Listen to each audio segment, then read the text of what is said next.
Hello guys, നമുക്കിന്നൊരു വട്ടേജിനിടെ കണ്ടാലോ. ഞാൻ എണീറ്റപ്പോൾ തന്നെ ഒരു ഗ്ലാസ് വെള്ളം കുടിച്ചു, പിന്നെ ദോശയും നല്ല മുളക് ചമ്മന്തിയും കൂട്ടിയിട്ട് കഴിച്ചു.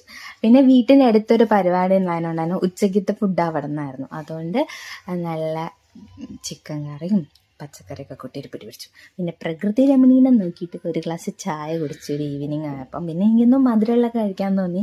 അപ്പം നോക്കുമ്പം അവിടെ ഒരു മൈസൂർ പാക്ക് ഉണ്ട്. അപ്പം ഞാൻ അതെടുത്ത് കഴിച്ചു. അപ്പോൾ പൊന്നു പറഞ്ഞാൽ നല്ല മധുരം ഉണ്ട്, അത് കഴിച്ചിട്ടാണ് നമുക്ക് കുരുവൊക്കെ വരുന്നത്. ഏയ് സാരല്ലേ, എന്തായാലും കഴിക്കാമെന്ന്. പിന്നെ ദോശമാവില്ലാനോണ്ട് തന്നെ പിന്നെ വീട്ടിൽ ചോറ് വെക്കൂല, അപ്പം എന്താക്കും ദോശ തന്നെ കഴിച്ചു. മുളക് ചമ്മന്തി ഉണ്ടായിരുന്നു, അതിന് പുറമെ ഞാൻ ചിക്കൻ കറിയൊക്കെ ഉണ്ടാക്കിയാണ്. ഞാൻ ആ ചിക്കൻ കറിയും കൂട്ടിയിട്ട് ഞാൻ കഴിച്ചു. പിന്നെ ഞാൻ ഉണ്ടാക്കിയതിനോട് പറയല്ലോ, നല്ല ടേസ്റ്റ് ഉണ്ട്. പിന്നെ ആണെങ്കിൽ ഈ മഞ്ഞ സാധനത്തിൻ്റെ പേരറിയുന്നവരൊന്നും ഗസ്റ്റ് ചെയ്യണം. എനിക്ക് അതിൻ്റെ പേരറിയില്ല, പക്ഷെ എനിക്ക് ആ സാധനം ഭയങ്കര ഇഷ്ടമാണ്. പിന്നെ രാത്രി എൻ്റെ ഏട്ടൻ്റെ ബർത്ത്ഡേ ആയതുകൊണ്ട് അവിടെ പോയി കേക്കൊക്കെ